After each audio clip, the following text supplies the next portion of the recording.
People drive in dark roads, and they're curved, and they're not flat. Why should driving in the dark on a curved road be an edge case?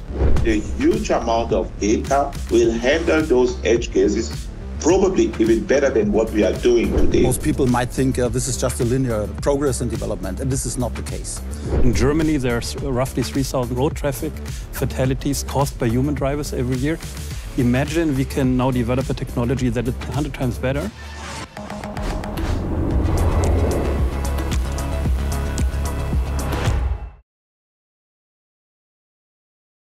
Welcome back to part 2 of our IAA Mobility Visionary Club deep dive on the roadmap to autonomous driving. If you missed part 1, go back and check that out. Here in part 2, we're talking about what the roadmap looks like from assisted to fully autonomous driving. I've got a great group of panelists from OEMs to tech experts to industry insiders to help me break things down. Let me introduce you. Let's start here with you, Jan Becker from Apex.AI. It's great to have you with us. Thanks, Sarah. It's great to be here again. Jason Eichenholz from Luminar. Thanks for joining us. Thank you.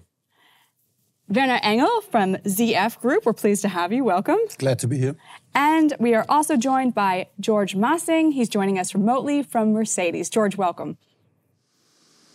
Thank you. Nice having me. Guys, just as a quick little icebreaker out of the gate to get all the nerves out of the way, if you could make any car in the world, I'm talking anything from the Batmobile to the Knight Rider car to the newest Porsche, fully autonomous and put it in your own garage, what car would you have? Who wants to go first? I'll go. Oh, you knew. I know.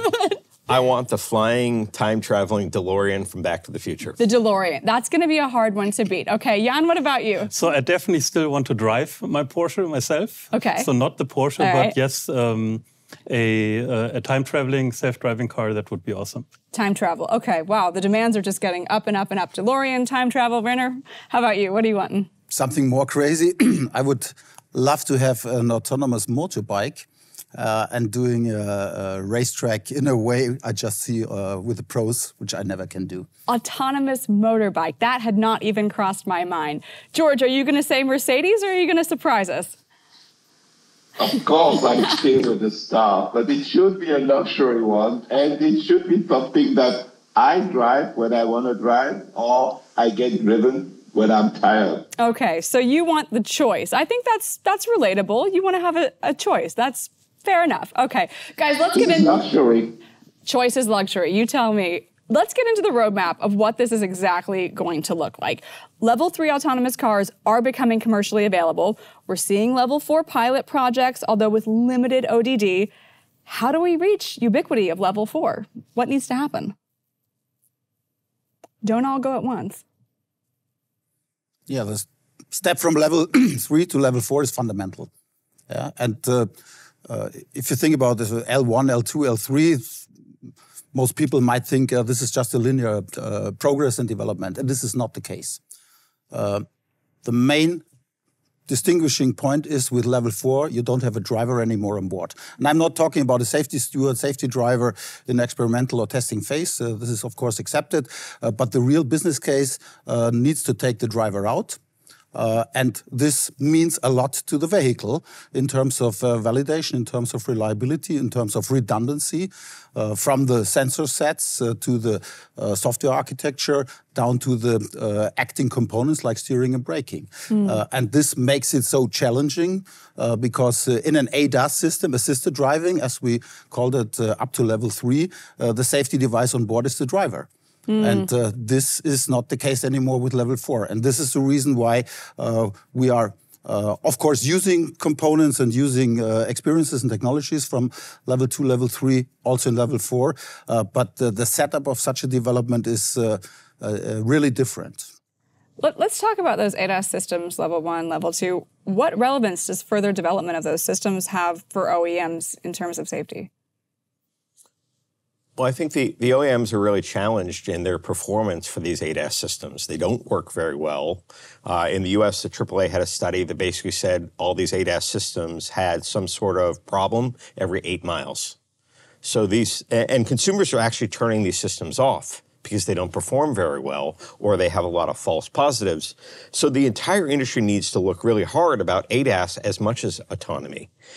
And that those ADAS systems can make such a huge difference in saving lives and enhancing the driver experience if they work well. But the great news is that those systems are also very synergistic with the autonomy.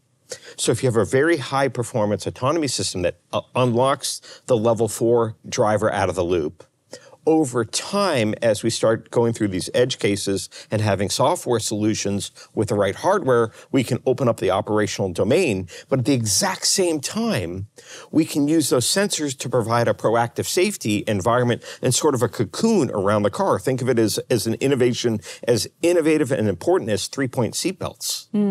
And provide that level of true driver assistance and safety. It's a whole new paradigm for the industry. A whole new paradigm. George, is that something you'd agree with? Yes. So I would like to make an analogy here. Just imagine you as a human, the older you are becoming, the more intelligent you're getting, and the more information you're getting, the best you can make your decision. So here is, and this is why I truly believe that the level 4 and 5 will come, since we have now huge amount of compute, huge amount of data, and the system is learning every time more and more and more, is acting actually the opposite way of we as human beings.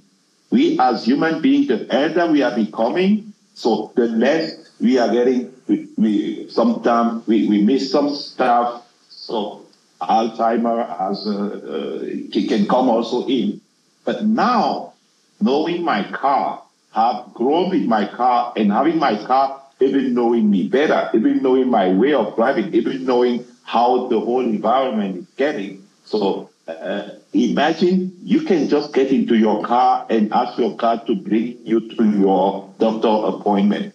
This is where the whole industry and the whole environment and the whole humanity will go in the future. That's why I truly believe in this technology. You believe in this technology. So how do we solve the multitude of edge cases in the ODD? So things like limited sight, difficult weather conditions. What's the solution? I mean, it's in the nature of edge cases that they are not solved yet. So we as an industry, we are solving a lot of them as we speak. We develop better sensors, we develop better software platforms, we make things more reliable, but there are always things just we can't predict. So new edge cases will pop up over time. And we need to be also transparent and realistic about the technology we are developing in order to establish trust that there will always be some edge cases. But overall technology, and we are solving a lot of them, technology is getting so much better over time that systems are becoming more safe, but some edge cases will remain. That sounds scary to me as a consumer. Some edge cases will remain. We can call it an edge case, but that's me in the car. Sarah, one edge case is physics. Yeah, if someone jumps on the road 2 meters in front of a vehicle and the meters to stop is not enough, it will hit the person, of course. So we cannot overcome physics. What we can do is to predict, is to sense. And one aspect, and this is why I talked about connectivity before, is in future to get a good connectivity with infrastructure and with other road users, especially vulnerable road users, what we call V2X. If everything is connected, just imagine you don't need traffic lights anymore, because all vehicles will be managed in a way that they will cross, like in Blade Runner, without hitting each other. A future with no traffic lights. Yes, this is not too crazy. Yeah, of course it will take 20 years, but what is 20 years? The point here is that, as you mentioned, edge cases are existing, and we have two goals. The first one is to make driving safer than what human beings can do. Yeah. And we all know our situations and moments where we say, "Oh, this was." Close call. This was dangerous. And the second is the level of validation. Yeah, and we have clear goals. And Jan, I know we disagree a little bit. 10 by -8 means one fatal fault with 100 million hours of operations. And this is a total different world compared to ADAS, where the driver can intervene and must intervene at any moment. But Sarah, you're saying this sounds scary. You have to keep in mind that edge cases also exist in human driving. Just to give you some numbers, in Germany there's roughly 3,000 road traffic fatalities caused by human drivers every year. In the US it's 30,000. Imagine we can now develop a technology that is 10 times or maybe even 100 times better. We would cut that down to 1%. But at the same time, a few edge cases will still remain, but much less than in human driving. So traffic will overall become much safer. Jan, we have a problem here because humans forgive human beings. Correct. That's exactly. Humans do not forgive technology, and this is something we have to face in the social acceptance of these systems. If the autonomous driver kills one person, this has a total different perception and reaction from society than if you or me. But this is exactly why we have to be transparent, realistic, and build up trust with society over time, that there are a lot of benefits introducing the technology, but also some residual risks will remain. So I totally agree with Jan. So, and here is the case. The edge cases that you mentioned, Sarah, actually technology and AI and the huge amount of data will handle those edge cases probably even better than what we are doing today, because the system will learn from different domain and different information that it's getting to provide a quicker and faster answer towards the vehicle. And adding the connectivity that has been mentioned before, this will enable a faster implementation of new functionalities in the car. I think there's a lot to talk about with the ethics on that, but I promised you the next word, Jason, so let you respond. Well, I agree with what the panel has said, and I think as an industry, there's two drivers that are going to affect the kind of change to make these cars safer. One is going to be the consumers are expecting it. And more surveys are saying consumers want a safer driving experience. The second is the industry as a whole needs to raise the bar. So when you have standards like in the US with the NCAP standards, and you say this is the safety test, but it can only be done during the day, or if it's at night, only within a certain distance of light. The reality is people drive in dark roads, and they're curved, and they're not flat. And these are, why should driving in the dark on a curved road be an edge case? The right sensor suites, the right technology, the right software stack, all of that coming together has a much safer driving experience. I love autonomy. I also love to drive, but I hate to commute. So there's this trouble that I have is how much autonomy, when do I want it? But I would love a world where that autonomy capability provides the safety systems simultaneously so that the basic ADAS functions, like a child walking out in front of a car and the car doesn't hit that child. The bar is exceptionally low for the industry, and it's time for the industry to raise the bar and the testing of just the ADAS solutions. If that happens, the public perception will simultaneously come up and acceptance will occur. I see a lot of nodding heads. You said something interesting earlier. Humans will forgive other humans, but not a machine. How do you teach the machine to make an ethical decision? If I hit the kid who's coming or kill the driver in the car, how do you approach that from an ethical perspective?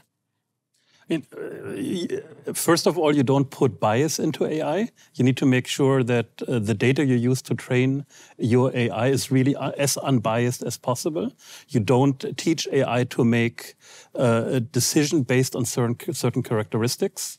But then again, it's all about establishing trust with the consumer by being realistic about what technology can do, by being transparent about what technology cannot do, and by educating the general public about the overall benefits of a new technology being introduced in the market. Yeah. But I think you're referring on, this is a pretty old problem. Do I kill the 3 person or do I save the younger? What to do in certain situations. Yeah. I can tell you, at least in Germany, there is an ethics commission on a federal level, and the clear understanding and the clear regulation is no ethical decisions for autonomous systems. So what is happening is nothing is happening. There is no decision algorithm to distinguish the minor damage in terms of number of person, or to say it very openly, each person is valued as any other person, and there is no counting. Yeah, so there will be no decision, and of course we too are not programming something like that. There is no decision which minor damage will be created when it comes to person. It's different when you... The underlying concern is that while humans make a decision instantaneously, so you encounter a situation and then you decide how to handle it, the underlying concern is that technology is being trained and programmed ahead of time. So the concern is actually that you, at the time of programming the software, you put in a bias, so a pre-made decision into the software. And this is what we are not doing, and we as a technology community obviously should not do. That would be unethical. Say more. So I love the question, Sarah, because like we get this asked all the time. And it's the classic trolley car question. And everyone knows the trolley car question. But there's two flaws to the question. One is the ethics. So there's the ethics about, well, what about the sensor suite someone made a decision to or not to put in the car? Because that was the ethical decision in of itself. The second is the question assumes there's only two outcomes. But what if there's a third option? What if having proper situational awareness in the car provides a third option that a human driver will do two things? They're going to slam on the brake or they're going to swerve. And hopefully they know that there's not a truck next to them, but oftentimes they don't.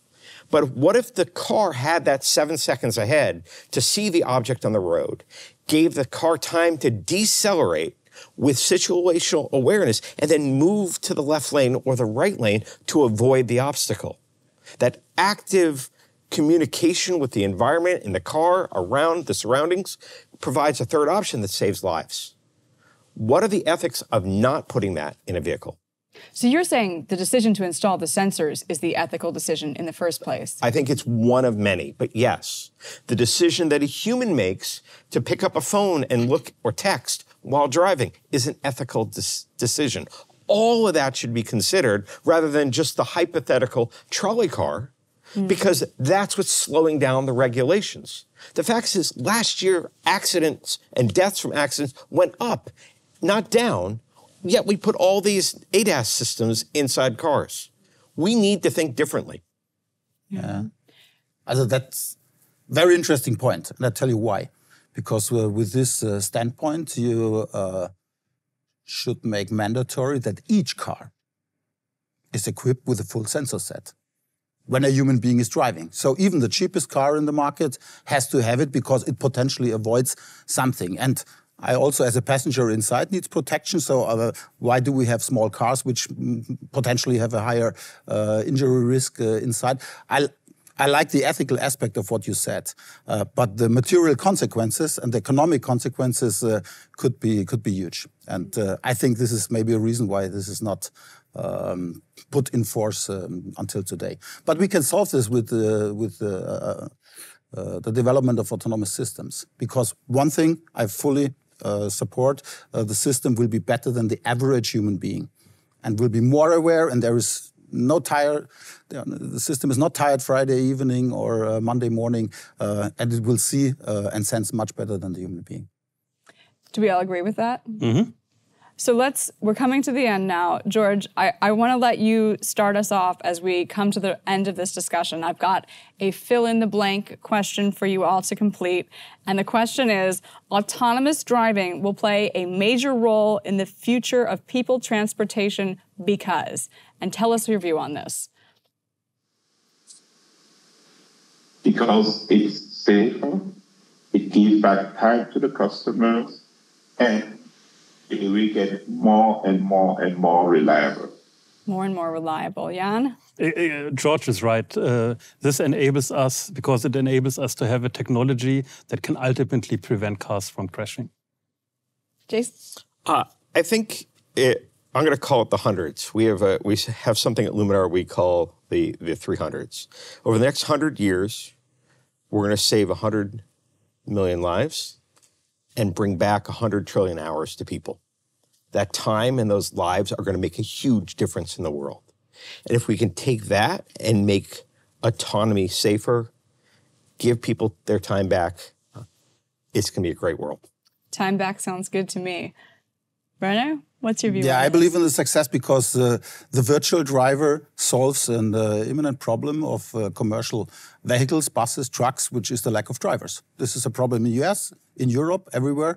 And if we want to invest in public transport, we need drivers. And if there are no drivers available, the virtual driver is a proper alternative. And this is what we are providing next. The future looks bright from your perspective, guys. Thank you for helping me break down this future roadmap as we strive toward level 4 in autonomous driving. Werner, Jan, Jason, and George joining us remotely. Thank you all for your time and your contributions today.